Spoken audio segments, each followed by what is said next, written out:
history in some way. You want to add to that, Melissa? It impacted our world in some significant way, right? Absolutely. So you want to pick what would be a historically insignificant event that would not be. Okay, David.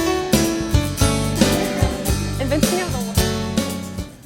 At the beginning of the year, to determine the interest of my students, I have them fill out a survey and ask them what their favorite time period in history is. So I do get a good feel for what they're interested in individually. But then also just throughout the year during classes, when we're having class discussion, you can really learn a lot from your students if you actually listen to what they have to say, and you can pull in on their personal experiences. What did you come up with? I came up with the 1938 pecan shower strike of San Antonio. We're really interested in civil rights and that whole time period where everyone's kind of turning against each other and the Red Scare. The Red Scare. Okay. We're doing the Little Rock crisis when it was the first time that schools were integrated.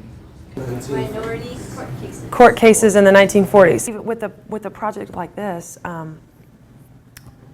it's completely based on what they're interested in, you know. And if the particular class is interested in the Civil War, I can adjust my my lesson plans to spend more time on the Civil War. Or when assigning projects in class, I can give them options as to, would you like to study this aspect, would you like to study this person, this event, and then have it all come together. Many times I'll do that activity and have them choose what they want to study, and then they present each of their topics to the class so that everybody is learning about everyone's subject. The thing that's the best about doing a project based on your own interest is that you'll be a lot more motivated to do it, and you'll try, not that you don't try hard anyway, you'll try harder and you'll just be really into it, and so it doesn't feel like that much work. We are our own boss. We have complete control over the situation. And when we have that, we can expand and go on to other different things. You'll probably go deeper and get more in-depth on what you're researching rather than something you don't even like. When you're grouping students by interest, it is a delicate process, because you do want to make sure that, you know, as high school students, they're not just getting to get in a group together with their friends. And I do tell them that. You heard me today. Tell them that, okay, we need to think about, all right, am I going to work with my best friend? Are we going to be on task? Are we going to be productive? You know, so you do have to be very careful. And even kids that aren't GT, that aren't advanced, that aren't honors kids, kids that, you know, struggle in their classes. This is something that if you give them something that's exciting for them, they can be successful at it. And then once they're successful at it, what a great feeling for a student, for a person, to think that I just did something and it's meaningful and I did well at it. We need a smaller picture. Absolutely, because then they have confidence in themselves. So, modifying, changing your instruction to fit their needs. And it's difficult to do. It is. It takes time, and it takes, because there are certain things that we have, you know, every content area has to cover this, this, and this. But again, if you can somehow incorporate what they are interested in, it makes the learning process for that particular topic so much more relevant and so much more applicable. But then it also spreads over to the other things, the other pieces of information that you're teaching too. It just enhances the classroom atmosphere overall. I love Good Things. Good Things is just an opportunity for students to share positive things that are happening in their lives. Good morning. Okay, we're gonna start off class with good things just like we always do. So somebody tell me something good real quick. Who's got something good? Katie.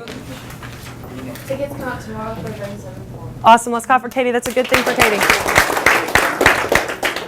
Yes, ma'am. Ginger. Today's our robotics presentation and tomorrow's our competition. Yay, good luck. Okay, let's clap for Ginger. That's a good thing. Okay. Max. I go to UT tomorrow. Yay, Max. Mustafa. So we're starting the class off on a very positive note, but I also learn a wealth of information about them, a wide variety of things, and the kids love it. They love it. In addition to choosing their topic, students also are allowed with the research process to choose the way in which they want to present it, which allows them a lot of flexibility as a student. This is a unique opportunity because you get to pick how you want to present your information. You've picked whether or not you want to work alone or by yourself. You get to choose what it is that you want to study, and now you get to choose how you want to present it, which is pretty awesome. Present the information that they know and do it in using their best skills.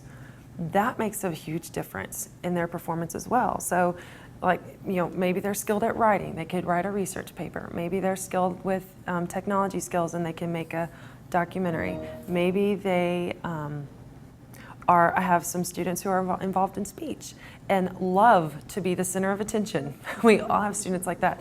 Then they can get up in front of the class and they can do a performance.